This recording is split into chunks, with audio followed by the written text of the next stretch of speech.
If you're planning a trip to Yellowstone and have already started planning, then you've already discovered how tricky planning a trip to Yellowstone can be. In today's episode, we're going to look at how to travel to Yellowstone National Park. Hi, I'm James Ian, and I'm going to share with you my top 15 tips for visiting Yellowstone National Park. If you're watching this on YouTube, like and subscribe right now. And if you're watching or listening to this somewhere else, follow on my podcast to get episodes as they come out. I've written numerous guides and published several itineraries for Yellowstone National Park.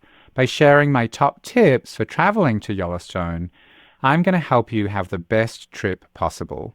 Following these tips will help you avoid common pitfalls and will help give you the peace of mind that you need, knowing that you're fully prepared and know exactly what to do when planning your trip there.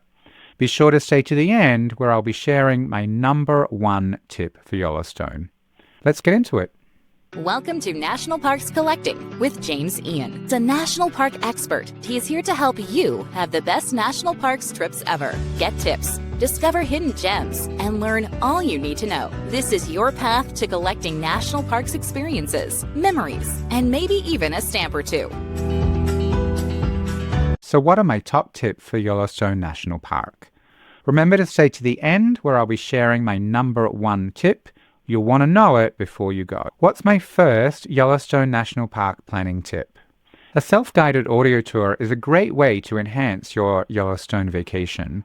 The guides have a really nice mix of storytelling, navigational tips, fascinating facts, and they're all triggered by your location in the park. So you buy the audio tour in advance, you download it onto your cell phone, and then as you drive around or you get to different places in the park, based on your GPS signal, it triggers the audio tour to play automatically. You don't need cell service at all. It's very cool. It's a great way, hands-free, so you can do it while you're driving, to really deepen your connection to the landscape and the history that you're encountering. I highly recommend it. If you want to get one, there's a link in the description below. What's another tip for visiting Yellowstone? Another tip I strongly recommend for Yellowstone National Park is to get an early start. An early start in Yellowstone can make all the difference. If you're staying outside the park and arrive at the entrance gates before the day's peak, then you can avoid the long lines that often form later in the day. An early start to your day also means that you can enjoy quieter moments with nature. Dawn is the best time to spot wildlife, as they're the most active in the cooler hours. Twilight's also a good time. What's another tip for a trip to Yellowstone National Park? One of my most practical tips is to check the expected eruption times for the geysers. Old Faithful gets its name because of the regularity of its eruptions. It faithfully erupts approximately 17 times each day. The intervals between the eruptions vary between 45 and 110 minutes. But the times can be predicted with a 90% confidence rate within a 10-minute window either side of the eruption time, based on previous eruptions. This means that you can plan part of your visit around the expected eruption times. There's 5 other geysers that also have fairly predictable eruption times that they can predict, and you can check all of these on the National Park website or at the Old Faithful Visitor Center. There's a large viewing area around Old Faithful with some benches. It can get really crowded, so aim to get there 20 to 30 minutes beforehand and you can actually get a seat. The boardwalk loop to Morning Glory Pool is also amazing. There's also other geysers, Grand and Castle geysers that erupt regularly. I definitely recommend doing some of this after the eruption time to avoid being late and leaving with everybody else as they're all trying to leave the parking area straight after the eruption time. So today we're looking at tips for visiting Yellowstone National Park, and my next tip is also a very practical one. To help avoid the worst crowds, I strongly recommend that you visit Old Faithful during off-peak hours. You can witness Old Faithful without the crowds by visiting very early in the morning or late in the evening, before or after the tour buses, which are usually in the middle of the day and can really crowd it out. For a unique experience, you can actually grab a spot. There's a small balcony on the second floor of the Old Faithful Inn. And you can see Old Faithful from there. So you can have a warm coffee or a relaxing cocktail while watching Old Faithful. Not too many people know about it. It's a bit of a hidden gem, but it isn't completely unknown and it is small. So get there early to claim your seat. What's another practical tip for Yellowstone National Park? This next Yellowstone tip may well save your life. Always take bear spray with you and know how to use it. When venturing into the backcountry or even the front country, if you're hiking in places like Lamar Valley, bear spray is really important. Make sure you get some before you hike, and very important, make sure that you familiarize yourself with how to use it so that when a bear is running towards you, you're not like, oh my God, let me look at the instructions. You won't have time.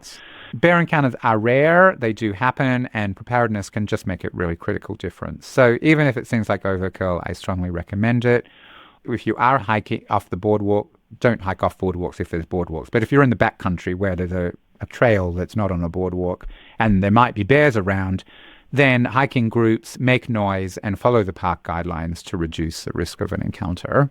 What's another practical tip for Yellowstone? This may seem crazy in summer, but I actually recommend doing this all year round, and that's pack for variable weather. Yellowstone's weather can change in an instant. I remember I was there in early September, and I was wearing a t-shirt one day. It was really sunny, really warm. And the next day got snowed in. They closed Raven Path because of the snow, and we had to wait a whole day before the snow cleared and they cleared the roads. So it's kind of crazy. The best thing you can do is be prepared with layers, which includes a waterproof jacket, has some warm clothing even in summer, and be prepared to adapt to any quick changes. You want to be comfortable no matter what's happening, right? Before we look at my other tips for visiting Yellowstone National Park, if you're watching this on my @National Parks Collecting YouTube channel and you haven't already, please like and subscribe below.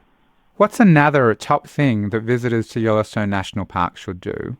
You should definitely arrive early at the most popular attractions like Grand Prismatic Spring, for example. Of course, you should be in the park as early as possible, but then time your visit to the most popular places for as early as possible before the crowds start to get there.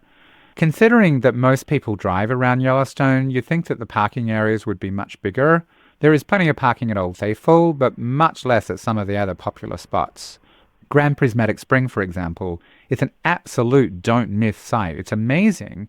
And you'd think that its popularity would mean that there was plenty of parking, but no, there's actually very little parking, and it can be a real challenge. So if you arrive early, then you've got your best bet of securing a parking spot and not having to spend ages waiting for something to open up. Are there any ways to avoid the crowds in Yellowstone other than getting up early? Yes, you can, and I recommend, if you can, consider visiting during the shoulder season. You'll have a much less crowded experience if you visit during the spring or the fall. It's my favorite time to go, particularly the fall. Not only are there fewer visitors, but each season offers its own unique encounter with nature. I know this isn't possible for everyone, particularly if you've got kids in school. But if you can, spring has the chance of seeing the young animals, and fall has the elk rut and increased bear activity as they prepare for hibernation, which can be a little dangerous if you're not careful, but can also be kind of cool. These seasons provide a really different perspective on the park's wildlife and landscapes without as many people around. What's another tip for first-time visitors to Yellowstone National Park? I really recommend that you make any lodging or camping reservations well in advance. Accommodations in Yellowstone fills up fast, so you should book them as soon as you can. Reservations for lodges inside the park open 13 months in advance on a rolling basis. For the campgrounds in the park managed by the National Park Service, reservations can be made 6 months in advance on recreation.gov starting at 8 a.m. Mountain Time on the day that the booking opens. And when you do that, if you do that, I really recommend being ready to book the moment that the reservation becomes available because they disappear in seconds. There are plenty of other places to stay around the park. If you do that, then getting the early start is particularly important because you need to go through the entrance station each day. And be prepared for longer drive times to get to the different areas of the park. Is there anything else for first-time visitors to know about Yellowstone?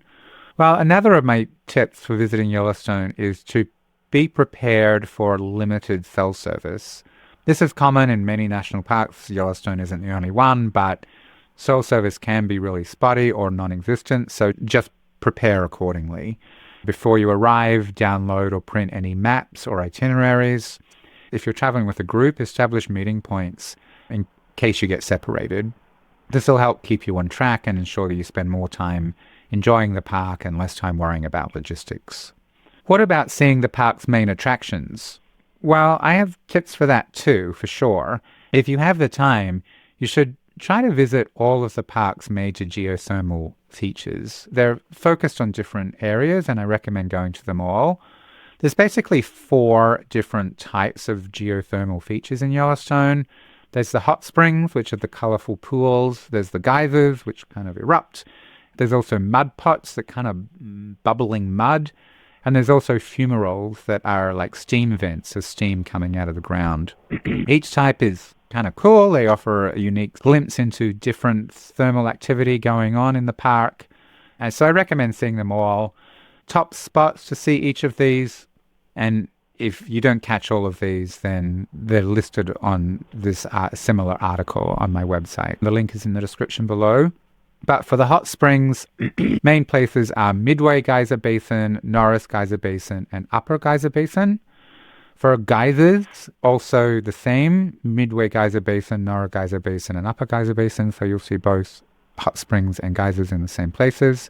Mud pots, famous ones are the artist paint pots, the fountain paint pots, which are in the Lower Geyser Basin. And for the fumaroles, top spots are the Norris Geyser Basin, very cool, and the Mud Volcano thermal area. So I recommend going to all of those major geothermal areas in the park. Are there any tips for people who want to learn more about the park? Yes. One tip, like many of the parks, is to take advantage of the ranger-led programs. Some people overlook these, but I think it's a real shame.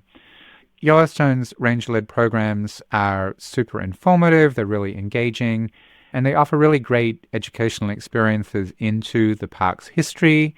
Yellowstone was the very first national park, not only in the United States, but in the entire world. So it has a lot of really interesting history. Also into the geothermal activity and the wildlife, of course. The park ranger programs in Yellowstone do vary from season to season. Summer programs are available from Memorial Day weekend through September. But there are more limited offerings in other seasons as well. Just check either at the Visitor Center or on the National Park Service website for the current programming. Another tip for Yellowstone is about safety. With so much geothermal activity, particularly, and wild animals, the park can be dangerous.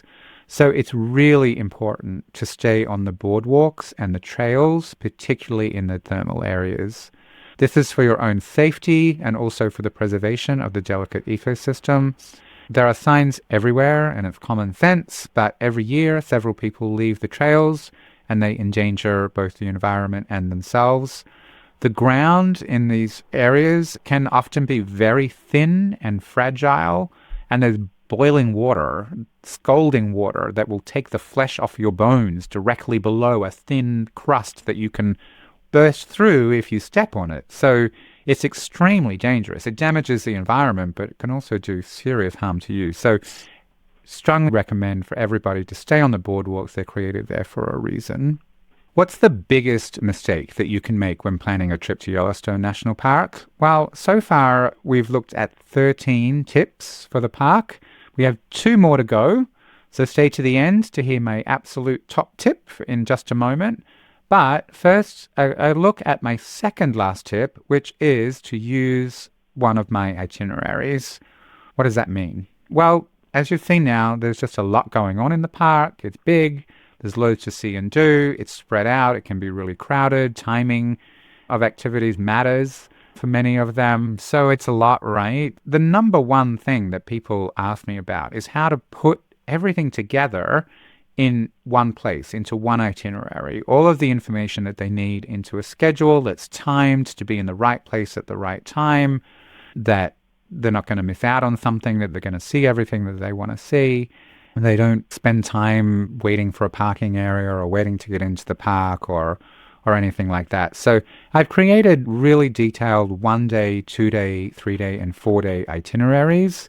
for Yellowstone, and they include all of these. There's an overview of the park. There's a daily hour-by-hour breakdown. There's different alternatives for different activities. So if someone wants to do a more strenuous hike and someone just wants to do a simple hike, or someone doesn't want to do a hike at all, there's those three options at the same area of the park, and you can choose the option, and then you can kind of either, if you're traveling with people, you can all do different things, or if it's just for you, you can choose the best one for you, and then pick up the rest of the itinerary later in the day. They're designed to be flexible and give you options, but also give you a step-by-step guide to exactly what to do. So they really help take away the overwhelm. They take away that feeling of like, oh my God, like, what do I do? How do I put it all together? Am I going to miss out on something? So they're super helpful. There's a link in the description below. If you click on there, it'll take you to a page on my website that gives a lot more information about them, and you can purchase them there. Now, as promised, what's my number one tip for Yellowstone National Park? Well, the most important tip that I can give for first-time visitors to Yellowstone National Park is to plan for longer drive times than expected. Yellowstone is big, so you're going to spend a lot of time in your vehicle driving around between attractions. But the timing in Google Maps is an ideal expected time, but not necessarily the amount of time that it's actually going to take you. So always plan for longer, particularly during the peak seasons. You can encounter traffic. You may choose to slow down and enjoy the views or see animals. You may encounter nature, particularly bison walking on the roads.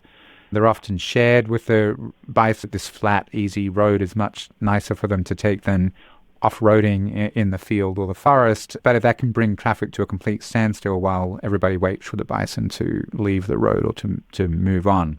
Of course, those encounters with wildlife are cool. They're part of the Yellowstone experience. Keep your camera ready, keep your windows up, be safe, be sensible, but just be prepared that things might take longer than expected. If you want help planning your trip, check the links in the description below. There's plenty of planning and booking resources that will help you plan and book your trip.